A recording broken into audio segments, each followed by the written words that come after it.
Bíblia Sagrada, versão King James atualizada. Livro 1 Timóteo.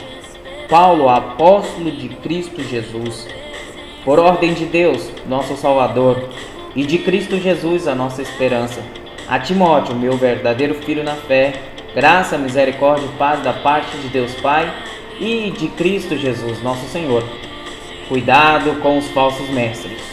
Conforme te solicitei quando parti para Macedônia, permanece em Éfeso para advertires a certas pessoas que não mais ensinem doutrinas falsas e que parem de dar atenção a mitos e genealogias intermináveis que causam discórdias em lugar de propagarem a obra de Deus, que tem como fundamento a fé. O alvo dessa orientação é o amor que procede de um coração puro, de uma boa consciência e de uma fé sincera. Alguns, contudo, se desviaram desses princípios e se entregaram a discussões sem valor algum, intentando ser mestres da lei, quando não compreendem nem o que propalam, nem os assuntos sobre os quais fazem afirmações com tanta convicção. A lei e os seus reais objetivos. Sabemos, todavia, que a lei é boa, se alguém a usa de forma adequada. De igual modo, sabemos que ela não é feita para os justos, mas para os transgressores e submissos, para os perversos, para os transgressores e os insubmissos, para os perversos e pecadores, para os profanos e irreverentes, para os que matam pai e mãe, para os assassinos, para os que vivem na prática de imoralidades sexuais e os homossexuais em geral, para os sequestradores, para os mentirosos e os que fazem juramentos falsos, e para todo aquele que se revolta contra a sã doutrina. Esta sã doutrina encontra-se no glorioso Evangelho que me foi outorgado, a saber, o Evangelho do Deus bendito, a eficácia da graça de Deus. Sou grato para com aquele que me fortaleceu, Cristo Jesus, nosso Senhor, que me concedeu forças e me considerou fiel, designando-me para o ministério. A mim, que em tempos passados fui blasfemo, perseguidor e insolente, contudo, ele me concedeu misericórdia, porquanto fiz o que fiz, mediante minha ignorância e incredulidade. E a graça de nosso Senhor transbordou sobre mim, com a fé e o amor que há em Cristo Jesus. Esta declaração é fiel e digna de plena aceitação. Cristo Jesus veio ao mundo para salvar os pecadores, dos quais eu sou o pior. Todavia, por este motivo mesmo, me foi concedida misericórdia, para que em mim, o pior dos pecadores, Cristo Jesus demonstrasse toda a grandeza da sua paciência e me tornasse no modelo para todos quantos haverem de crer nele para a vida eterna. Portanto, ao Rei eterno, imortal e invisível, Deus único, sejam honra e glória pelos séculos dos séculos. Amém. Combater o bom combate.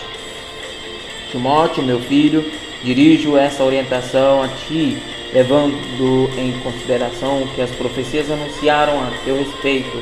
Com base nelas, luta o bom combate, preservando a fé e a boa consciência, porquanto algumas pessoas, vindo a rejeitá-la, naufragaram na fé. Entre esses estão Himeneu e Alexandre, os quais entreguei a Satanás para que aprendam a não blasfemar. Antes de tudo, recomendo que se façam súplicas, orações, intercessões e ações de graças em favor de todas as pessoas, pelos reis e por todos os que exercem autoridade, para que tenhamos uma vida tranquila e pacífica, com toda a piedade e dignidade. Isto é bom e agradável diante de Deus, nosso Salvador, o qual deseja que todas as pessoas sejam salvas e cheguem ao pleno conhecimento da verdade. Porque há um só Deus e um só mediador entre Deus e o ser humano, Cristo Jesus, homem. Ele se entregou em resgate por todos, que para servir de testemunho a seu próprio tempo. Afirmo-vos a verdade, e não minto, ao declarar que para isso fui designado pregador e apóstolo, mestre dos gentios na fé e na verdade, recomendações aos homens. Portanto, determino que os homens orem em todo lugar, levantando mãos santas, sem ira e sem discussões. Recomendações às mulheres. Semelhantemente, recomendo às mulheres se vistam com decência, modéstia e discrição, não com tranças, nem com ouro ou pérolas, nem com roupas muito caras, mas se vistam de boas obras, como convém a mulheres que professam servir ao Senhor. A mulher deve aprender em silêncio, com toda a reverência, e não permito que a mulher ensine, nem exerça autoridade sobre o homem. Esteja, portanto, em silêncio, porque Adão foi criado primeiro, e Eva depois. E mais, Adão não foi enganado, mas a mulher é que foi enganada e caiu em transgressão. Contudo, a mulher será restaurada dando à luz filhos, desde que permaneçam na fé, no amor e na sinceridade, com bom senso. Esta é uma declaração digna de todo crédito. Se alguém almeja o episcopado, de fato, deseja algo excelente. É fundamental, pois, que o bispo seja irrepreensível, marido de uma só esposa, equilibrado, tenha domínio próprio, seja respeitável, hospitaleiro, capacitado para ensinar. Não deve ser apegado ao vinho, nem violento, mas sim amável, pacífico e não amante do dinheiro. O bispo deve também governar bem sua própria família, sabendo educar seus filhos e lhe serem submissos com todo respeito. Porquanto, se alguém não sabe governar sua própria família, como poderá cuidar da igreja de Deus? Não deve ser recém-convertido, a fim de que não se ensoberbeça e caia na mesma condenação em que caiu o diabo. Também é necessário que tenha bom testemunho dos de fora, para que não seja envergonhado nem caia na armadilha do diabo. Quanto aos diáconos, da mesma forma devem ser honrados, de uma só palavra, não dados a muito vinho, nem tampouco dominados pelo amor ao dinheiro.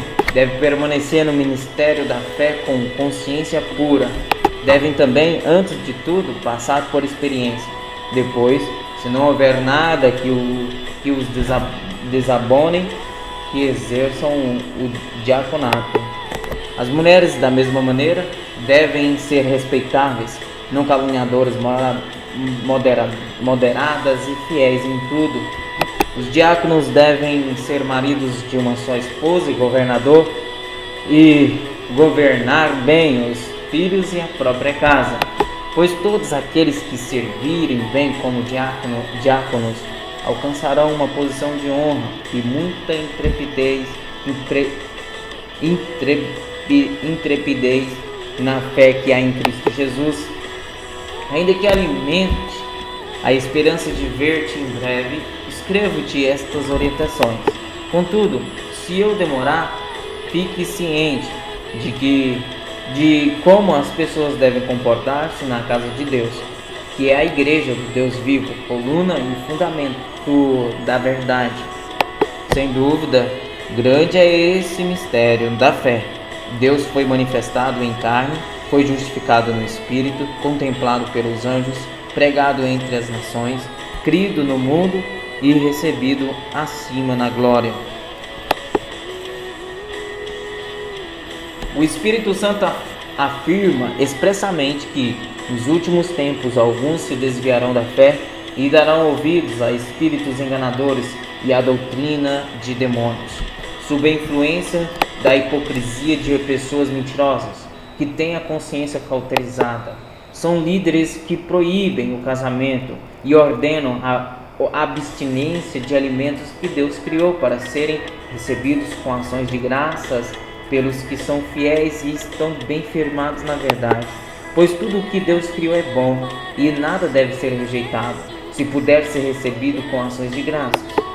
Porquanto é santificado pela palavra de Deus e pela oração, orientando aos irmãos quanto a esses assuntos, serás bom ministro de Cristo Jesus, nutrido pelas palavras da fé e da boa teologia que tens seguido, mas rejeita as fábulas profanas e os falatórios dos insensatos.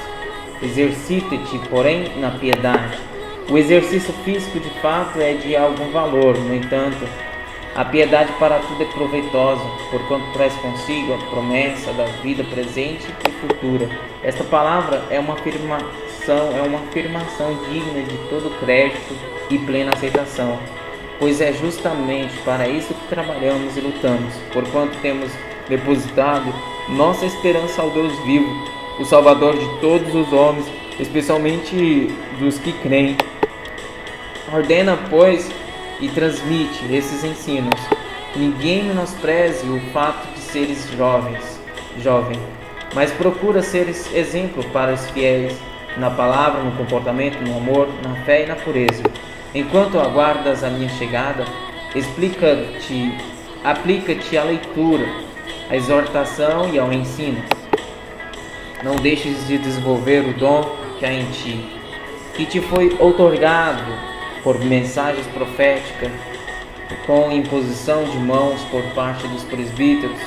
Dedica-te plenamente ao cumprimento dessas responsabilidades, para que todos possam testemunhar o teu progresso.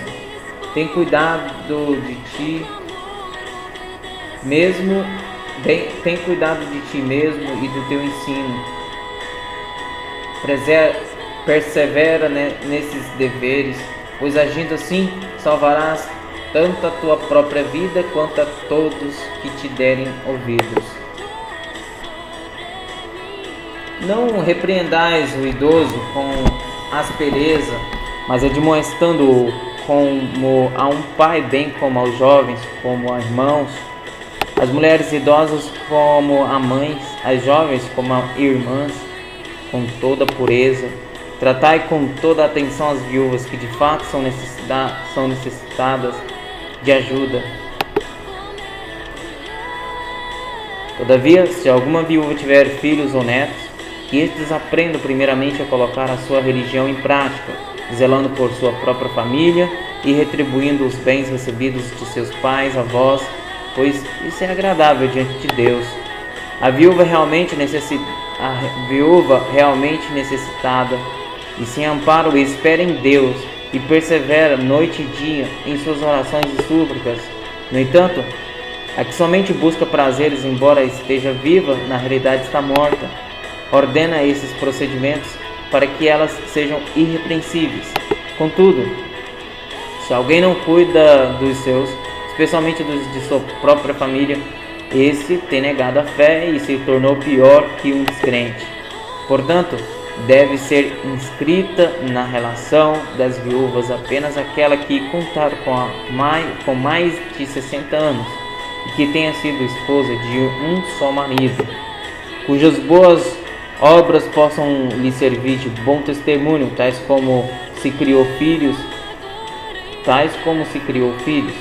se exerceu hospitalidade, se lavou humildemente os pés dos santos, se socorreu os tribulados e se praticou todo tipo de boa obra. Se socorreu os atribulados e se praticou todo tipo de boa obra. Mas não inclua as viúvas mais jovens, pois quando as paixões sensuais as afastam de Cristo, querem casar-se e, por violar o primeiro compromisso de fé, tornam-se condenáveis. Mas mais do que isso, aprendem também a ser desleixadas em relação ao trabalho, perambulando de casa em casa, e não somente dadas ao ócio, mas também fofoqueiras e indiscretas, comentando assuntos que não lhes dizem respeito.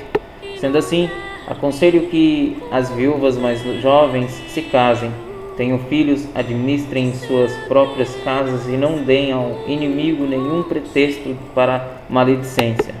Algumas, de fato, já se desviaram seguindo a Satanás. Se uma mulher crente tem viúvas em sua família, esta deve cooperar com elas. Evitai que a igreja seja sobrecarregada com o trabalho de ajudá-las. As viúvas realmente desamparadas são as que devem receber a ministração desse auxílio por parte da igreja. Os presbíteros que administram bem a igreja são dignos de dobrados honorários, principalmente os que se dedicam ao ministério da pregação e do ensino. Porquanto afirma a Escritura: não amordaces a boca do boi quando estiver debulhando o cereal, e ainda, digno ao trabalhador do seu salário. Não aceites acusação contra um presbítero, se não houver mais 2 ou 3 testemunhas. Quanto aos que vivem na prática do pecado, repreende-os na presença de todos, para que os outros, de igual maneira, se encham de temor.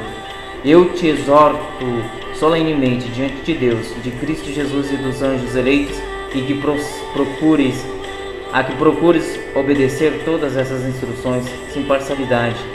E não faças nada por partidarismo. Não imponhas as mãos precipitadamente sobre alguém, nem participes dos pecados dos outros. Conserva-te, pois, em pureza de vida, por causa do teu estômago e das tuas fraquezas, das tuas frequentes enfermidades. Não bebas somente água, mas também um pouco de vinho.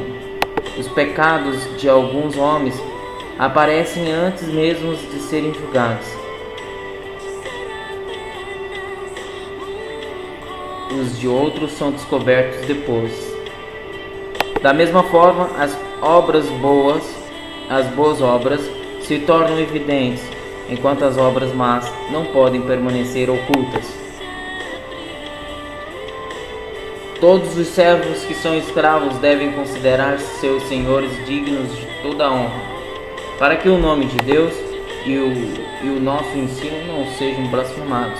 E os que possuem senhores crentes não devem alimentar por eles respeito menor, isso pelo fato de serem irmãos. Ao contrário, deve servi-los ainda melhor, porquanto os que se beneficiam do seu serviço são fiéis e amados.